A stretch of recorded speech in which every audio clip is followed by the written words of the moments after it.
Yesterday, both Vice President J.D. Vance and Todd Blanche, former Trump criminal defense attorney, who now serves as acting attorney general, who's going to oversee this fund, worked hard to make the deal seem reasonable, and they failed abjectly. Today, you've got Republicans coming out against. The MAGA rats are officially fleeing the Trump Titanic. And what's putting a massive smile on my face is the fact that they're jumping straight into freezing cold water. Let's be perfectly clear. Leaving the Trump administration or trying to distance yourself from MAGA 10 years deep into this mess isn't going to do anything to save you. It's not going to preserve your reputation or fix your place in history. It just proves that you are a coward who waited until the ship was literally underwater before trying to swim away. We are going to get into it all, but before we do, if I could quickly ask you to leave a like on this video, and if you haven't already and you enjoy our channel, to hit that subscribe button because it goes a long way in supporting our work.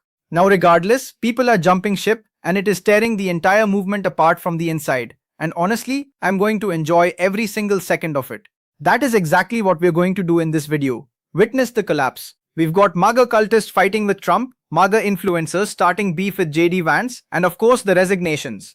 Those sweet, sweet resignations. So grab some popcorn, pop a soda, throw a smile on your face, and let's sit back and watch the chaos. We're getting into Republicans attacking Donald Trump and a very high-profile resignation that I've been waiting to talk about. But it is genuinely wild that this video has to start with Lauren Boebert of all people raising concerns about Trump. It is just delicious. Before we get to this major resignation, let's look at this. Lauren, going forward, when you look at the state of play heading into the midterms, maybe now Cuba, the regime, you're going to have to own those decisions when the ballots come back around. And what do you make of not focusing on the domestic battles that a lot of MAGA voters signed up for? That was the war they thought they were going to be fighting, was a policy battle about fixing the affordability crisis at home that has really real implications in your home state and specifically in your district. What do you make of that? Yes, so these foreign issues that we are facing are not my top priority. I understand that the president is tackling them hard. I praised him for his work in Venezuela. I've praised him for the initial strikes in Iran.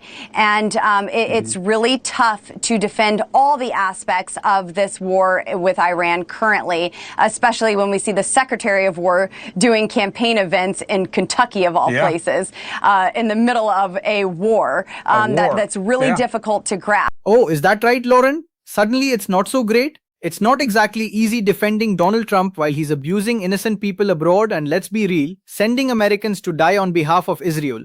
It's tough defending skyrocketing costs and a crumbling economy, isn't it? She acts like we didn't see this coming. Have you not been paying attention, Lauren? These people are trapped in the Trump cult, yet they don't seem to notice a single thing the man actually does until it hits them personally. We all saw this train wreck coming from miles away. Just because you were too busy doing well, whatever it is you do in theaters, doesn't mean the rest of us were blind to it. I also find this woe is me routine hilarious. This pity party Lauren Boebert is throwing isn't for the families seeing their grocery bills doubled. It's not for the people losing their lives in unnecessary conflicts. It's not for the devastation being done to our country. No, her only complaint is, it's just so tough for me to defend. Newsflash, Lauren, the fact that these things are actually happening is much worse than you having to answer a few tough questions. But these people don't actually care about the country. They only care about self-preservation. That's why we're seeing these shifts. We're about to get into that resignation in a second. But you have to wonder if it was triggered by Trump demanding Republicans hand over nearly $2 billion to January 6th insurrectionists. Even some of them are finally starting to push back. Yesterday, both Vice President J.D. Vance and Todd Blanche, former Trump criminal defense attorney, who now serves as acting attorney general, who's going to oversee this fund, worked hard to make the deal seem reasonable, and they failed abjectly. Today, you've got Republicans coming out against it on Capitol Hill. It doesn't look right. You can't do it that way when you're negotiating with yourself and for yourself. What do you make of this $1.7 billion fund for bad news? We're going to try to kill it. You're going to try and kill it? Yep. Wow. It is as if somebody sued themselves and agreed upon a settlement with themselves that's going to be funded by the rest of us. Now, if that's the case, what? Wait a second. I just came off the campaign trail. People are concerned about making their own ends meet, not about putting a slush fund together without a legal precedent. That's a Republican calling Trump's settlement a slush fund, and another one threatening to kill it. Even the top Republican in the Senate, the one who sets the body's agenda, is sounding skeptical.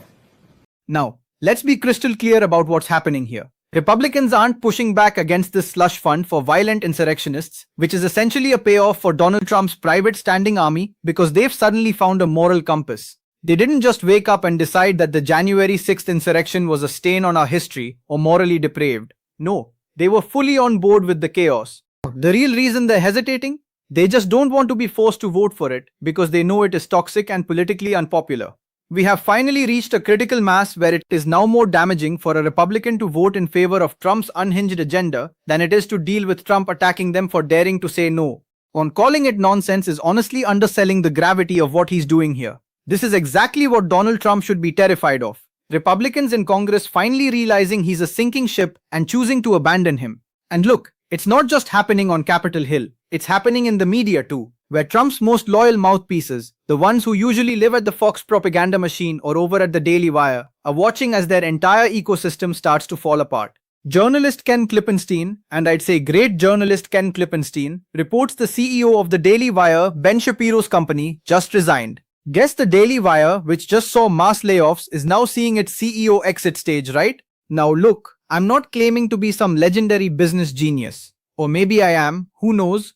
I might only be in the early stages of my career, but I've watched enough television to know how the world works. I've seen Succession, I've caught enough episodes of Shark Tank to know that guys like Mark Cuban and Kevin O'Leary aren't exactly on our side right now. But you don't need an MBA to realize that when a company has mass layoffs and then the CEO suddenly quits, that organization is heading straight for a cliff.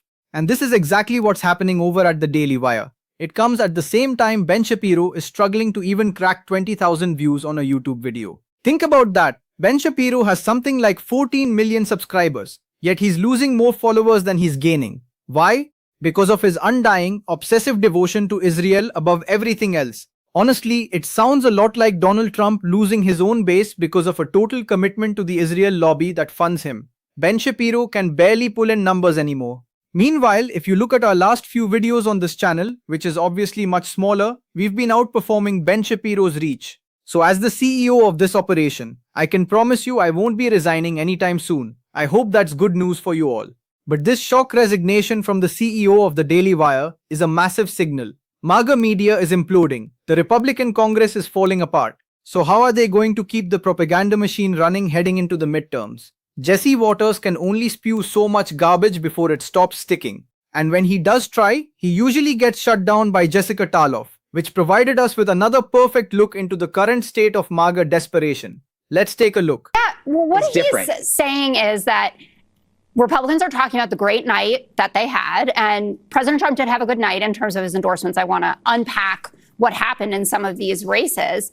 But so he's saying they're out there, riding high, saying, we're on our way to this. Virginia didn't end up going our way. Right now, Cook has the Republicans with a +5 advantage in the House. That's not assuming that we can pick up Virginia 1 and 2 and North Carolina 1, which I think that we can.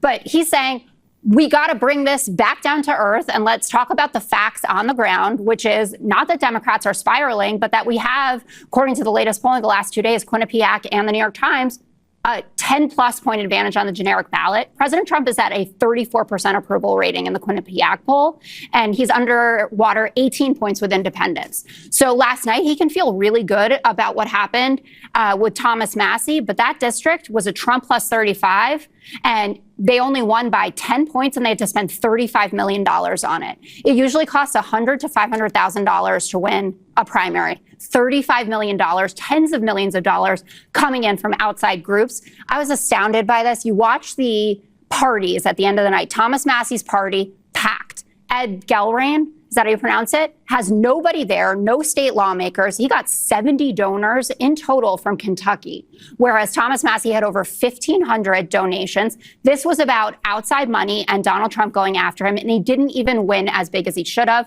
You look in Georgia, who John Ossoff may square off against. There's going to be a runoff, both of them lockstep with Donald Trump in arguably a purple state right now where Ossoff has a big advantage. The endorsement of Ken Paxton yesterday, Probably not that good for the Republicans. Brian Kilmeade was talking about it this morning. The guy was impeached by his own colleagues, too repugnant for Republicans, wife leaving him, divorcing him on biblical grounds. And then Trump is out there and his platform is, I want absolute loyalty.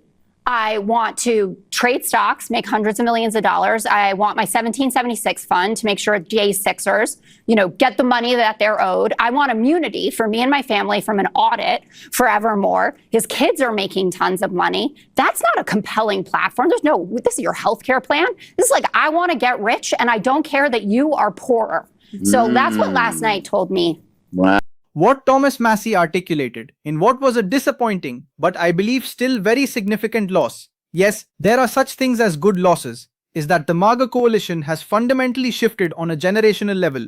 Donald Trump has effectively cost future Republicans a massive slice of the electoral pie going forward. And the reality is, he's probably perfectly fine with that. That is exactly what Republicans should be terrified of. The fact that Donald Trump would more than likely be thrilled to watch the entire party burn to the ground. He has no loyalty to the institution. He'll probably even encourage the collapse just so he can say, well, I was the only one holding the Republican Party together, and the second I was gone, it all fell apart. Honestly, please let it all fall apart. I'd be ecstatic to watch that.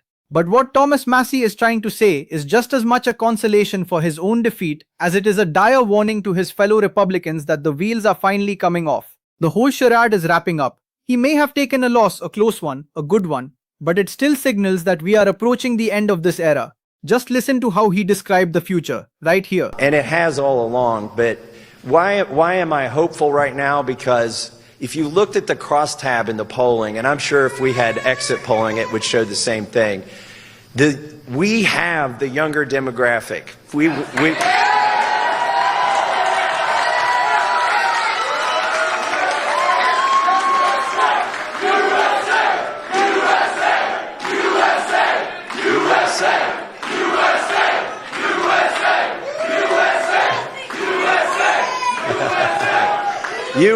You are patriots, and you will inherit this country, and you will make it better. People are finally waking up to what actually divides us in our politics. Sure, there's a bit of left and right, but the real struggle is top-down. This isn't just a culture war, it's a class war. It's the very systems that allowed a person like Donald Trump to seize power in the first place. It's not just about opposing Benjamin Netanyahu, it's about opposing the disgusting nature of the current Israeli state. That's why we have to talk about ending both offensive and defensive weapon shipments. No more aid, real sanctions on Israel.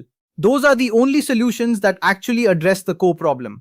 That is exactly what Thomas Massie is tapping into, and it's what people across this country are starting to realize. That is what we are committed to covering on this show. Getting deep into the muck and telling the truth. And hey, that's probably why we aren't losing subscribers like Ben Shapiro is. If you want to support this mission, as always, hit that subscribe button and leave a like on this video. If you've stuck around until the very end, and I truly hope you did, drop a blue heart in the comments. If you want to go above and beyond to support the show, I've got a favor to ask. The MAGA crowd has been flooding my Spotify with 1 and 0-star reviews lately because they can't handle the facts. If you could head over to the Liam Prescott Show on Spotify, give us a 5-star rating and subscribe, it would go a long way in helping us fight back. I'd really appreciate the support.